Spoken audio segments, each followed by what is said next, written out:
Welcome back, everyone. This is the return of the Neo Reality Thoughts series, and as you can tell, I'm currently in a new background area. It's technically the same room I'm always in, except right now I'm helping hold on to my mom's computer, and right now we have to wait until we have to move that out of the room again. So right now I'm just gonna have to do things right here for a little bit. After I had resubscribed to New Japan Pro Wrestling World after a year of hiatus following some things, um, I've decided to come back, and conveniently, it comes right around Jay White versus Tetsuya Naito for the IC title. A title that Tetsuya Naito really, really freaking hates. Now, I was always trying to wonder, why does he hate the IC title? Like, there's a little. And that's the reason why I'm holding this belt right here with me, because I just wanted to, and for aesthetic purposes. But I was always trying to wonder, why does Tetsuya Naito hate the Intercontinental Championship? I'm like, it's not the world title, I get that. Like, he said that he wants the world title, he doesn't want the IC title. And I get that, but then I had looked up something else that might help with this theory. That remember how I mentioned in my first ever New Japan Pro Wrestling video where I talk about Wrestle Kingdom and all that, the best matches. Yeah, remember how I mentioned Tetsuya Naito and Kazuchika Okada were supposed to have the main event back at Wrestle Kingdom 8, and that match eventually never happened. It didn't go the way it was because fans kind of looked at Tetsuya Naito like he was the Roman Reigns of everything, and thus they were given a voting election system where you could choose: do you want this match to main event or do you want the other match to main event? And what happened was Hiroshi Tanahashi and Shinsuke Nakamura, I think, were the ones who got the main event of Wrestle Kingdom, and conveniently it was the Intercontinental Championship. So there could be a realistically, understandably, hatred Tetsuya Naito has for it because he was supposed to main event the show against Okada all those years back, and well, he's never let that go. And he publicly displays his hatred for the IC title on almost every single goddamn occasion. Like, there's a clip during a show where Tetsuya Naito literally grabs the title and just chucks it onto the floor, smashing it, denting it, like he was abusing it left and right. And in fact, it was getting to a point where it was getting worn out by design, and when Tetsuya Naito was hell bent on destroying it, New Japan was like, okay, we gotta repair the title finally. And they finally did it, but Tetsuya Naito clearly shows, yeah, he doesn't like the title. He doesn't want to be IC champion. And yet, every time when he abuses it, it keeps coming back to him. Like, this is like, what, his third, fifth reign with it, I think? I could be mistaken. But, yeah, like, let's see. He holds it, doesn't want it, loses it to Chris Jericho. He holds it, he has to win it again. Then he loses it to Kota Ibushi, and now he goes ahead and has to defend it, retains it, and once more abuses it. Now, it's like, now New Japan keeps trying to paint this narrative where it's like, oh, well, he wants to be IC champion, he just wants to be double champ with it. And I was like, I'm looking at that clip from 2017, and that says something else entirely regarding his feelings for the IC title. And in fact, didn't he, like, on numerous interviews say he doesn't want to be IC champion? His dream is to main event Wrestle Kingdom and win the World Heavyweight Championship there. But yeah, with this current status that IWGP has with New Japan regarding their feelings with Tetsuya Naito, like, he's extremely popular with fans. Everyone loves him. Like, I have shirts for him. Let me just.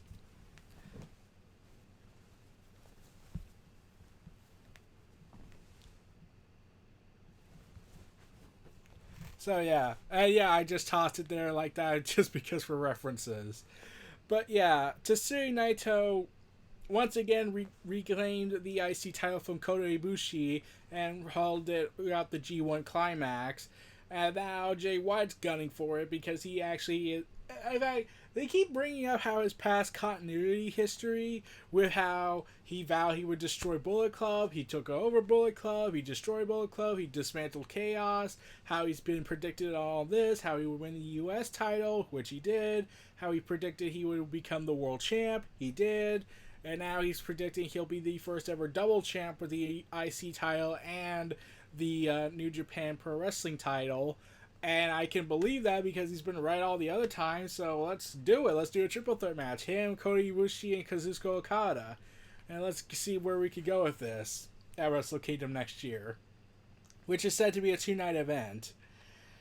So, yeah, Tetsuya Naito and Jay White. I was looking forward to this match because they are two awesome performers. Jay White, like, he's not at the level of an Okada or a Kota Ibushi, but his key strength is being a great in-ring psychologist. Like, he knows how to sell a story here, and I loved every moment he's done so far in his run. Like, he's the most hated heel in Japan right now. Like, really hated. And he's reveling in that hatred. And then you got Tetsuya Naito, who's trying to be a face, but clearly he's trying to be booked as a heel, even though he's more of a face now with fans. And I love this moment in the match where there's this little girl obviously screaming out, "Naito!" And I was like, okay, this sounds like something I would hear out of anime, where this girl character goes ahead and screams out the hero's name or something, rallying to not give up, not give up, think of the children, and whatnot. But yeah. So, yeah, let's get right into this. Ever since last year, Guido has... this match took place in Destruction in Kobe, which is a very well-known place for when it comes to Jay White. Like, let's see, he goes ahead and betrays Chaos. Guido betrays Okada after several years of being buddy with him and joins up with Jay White. Then subsequently would later join Bullet Club. So, yeah. Also, Kenta is part of Bullet Club, so props there. But, yeah. Jay White and Tetsuya Naito, I was like, okay, they're going to tear the house down. And even had Jay White had stolen the IC title and was talking to it like a crazy person. And, yeah, Jay White is just a fantastic performer. I could be going on praising him all day if I want to. But I already talked about how I view Jay White as like the Brock Lesnar of WWE's days when, you know, Lesnar gave a remote crap about the wrestling industry before he went ahead and screwed everyone over. But anyways, yeah, this match we got with Tetsuya Naito and Jay White was very, very good. Like Naito was undefeated in Kobe, in Kobe. Specifically the same arena, he's going 5-0 and is 2-0 in title matches, so that should say something. So, yeah, like, this was basically a streak match. Like, it is streak time between Naito, and then you got the guy who keeps building up shocking moments, Jay White. And, yeah, this match between them was more psychological based. Like, they're trying to mess with getting each other's heads, and then you got Tetsuya Naito doing this and whatnot, and then you got Jay White being more heelish. Like, it is fascinating to see Jay White. I like his character. Like, everyone looked at him at first as a knife pervert guy, but I ultimately do enjoy Jay White, and I do find the breathe with the switchblade shtick to be funny at times, because you're basically breathing in switchblades. That's why the people call him knife pervert. But yeah, to see this quality performer rising and doing more and more greatness in the ring, and then you got Tetsuya Naito, who, well, according to the New Japan narrative, is trying to get the IC title and the world title, but I don't believe that. He just wants the world title. He'll probably throw the IC title in the garbage if he wanted to. So, yeah. And there was an and then like, with the psychological game they're playing, trying to get in the other person's head, this led to some fun moments, such as Jay White just smashing him through the barricade, steel railing. You got moments of, and here's the thing, I do love how I do love how they go ahead and keep this perception with Tetsuya Naito, and how fans just chant Naito, Naito, Naito, Naito, and it just leads to more. It just gives this the like everyone loves Naito, and yet sadly it's no longer a popularity contest in New Japan, just like it's in WWE. So, and Gato is clearly biased at points. Like, he has stories for certain people, but everyone else could go screw themselves. And they have to work their own material, which I do love that they get to allow to work with their own material to work with, but it would help if they got some storyline to work with instead of, hey, go out there and have a good match. And then maybe we'll think of something for you. But Jay White, Tetsuya Naito and Jay White just were tearing the house down in this match. This was a 30-minute extravaganza featuring some big, hard-hitting wrestling and some psychological aspects added to it. And then you got, like, White doing with the running uppercuts. You got Tetsuya Naito and Jay White reversing their finishers. Mostly Jay White reversing Destino! And all that. And I really did want Jay White to win. He's the guy I want to win this match because, let's be real, and I'm already guessing what he's going to do at Wrestle Kingdom if it's not going to be the triple threat match they could do. I'll get to that at the end. So, yeah, we get, and there was almost a moment where they were looking to duplicate a certain incident because, of course, they have to between Naito and Ibushi. I'll talk about that match when I can. But yeah, there was this incident where basically someone could have died, and surprisingly, Ibushi somehow lives to this very day, and doesn't get hurt. Yeah, there should be some questions about that. Yeah. But yeah, this match ultimately would last for nearly 30 minutes. It was like 9 seconds away from being a 30-minute match, and I was loving every moment of it. I love like how White is able to counter the Destino on multiple occasions, and Naito can't get a grasp with it. Like, every time he gets close to doing it, all of a sudden Jay White has something to counter with it. And then, sure enough, we get Jay White launching the Switchblade, the Blade Runner, it was called, and he gets the 1-2-3 and becomes the next Intercontinental Champion of New Japan Pro Wrestling, and I loved it. I love the belt on him. He just looks so right with the belt, and while I do love the black straps of championships, I do love the white aesthetic. Like, I kept thinking to some people that I said, the women's title, while it does look awesome in design, it would actually look better if it had a white strap instead of a black strap. That actually would have worked. But nothing can beat the big gold belt here. Nothing can beat this beautiful title. And then Jay White cuts his big promo mocking Naito, telling him to smile because that's what Jay White was doing. And then Jito arrives, and then Jito comes in and joins the whole smile and whatnot, like he's the freaking Joker.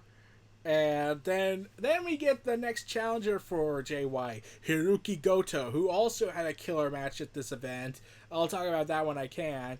But yeah, it looks like we're going to get Hiroki Goto versus Jay White down the road, probably at Power Struggle or King of Pro Wrestling. And it's going to be for the Intercontinental Championship, and I'm going to love every moment of it. There is another thing I wanted to bring up. There is a huge probability that I won't be surprised if this is the case, that we're going to get Jay White versus Tetsuya Naito at Wrestle Kingdom night 1 or 2, because of course they have to, because Tetsuya Naito is bound to the Intercontinental Championship, and therefore we can't give him the world title because that would actually be something different and extravagant. Someone's just gonna give him that 70-day reign and then never give it to him again.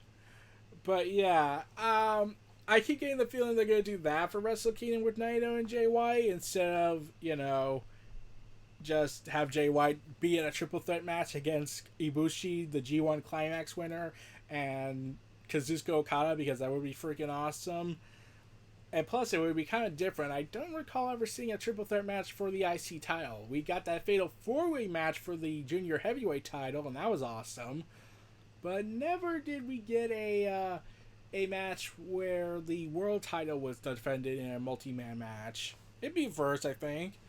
But yeah, Jay White and Tetsuya Naito, they delivered an awesome main event. I'll talk about Hiroki Goto and his other opponent later down the road, but right now I'm just trying to catch up with New Japan stuff. I'm also hoping to talk about certain I want to talk about three specific G1 Climax competitors moments, such as Jon Moxley, the surprise dark horse, Jay White, who won the B block, and Kota Ibushi, who won the A block. But Jon Moxley being added was a very good one. I want to talk about him because he had a lot of big, awesome moments and was undefeated for the most part in it, until he finally lost to Yano. And then finally lost to Jay White, and then went down the ladder. If he had beaten Yano, he would have won the whole block. There would have been not enough time to do points to catch up with him. And considering how Jon Moxley is going to last until Wrestle Kingdom, he said, I would have actually loved if we got Okada versus Jon Moxley. It would have been very different. And plus, I advocated that if Jon Moxley does go to New Japan and does bring his wrestling style along with his hardcore style, I would love to see how Okada could adapt to that kind of environment, fighting in Jon Moxley's territory. But yeah, we'll probably not see that anytime soon. But I really do hope that we get to see Jon Moxley more after Wrestle Kingdom. But that can only happen if New Japan and AEW do a partnership with each other. So, and the Young Bucks have come out and said that New Japan probably hates them right now because of certain issues. So, we'll see how that goes down in a few years from now. I even had an idea how they could do a Kota Ibushi Kenny Omega match for AEW New Japan. It could be an emotional storytelling of betrayal and abandonment and whatnot. So yeah, those were my thoughts on Tetsuya Naito versus Jay White at the New Japan Pro Wrestling's Destruction in Kobe for the IC Championship. This was Neo Reality Entertainment. Free like, comment, subscribe, and donate. Stay tuned for more. And breathe with the Switchblade.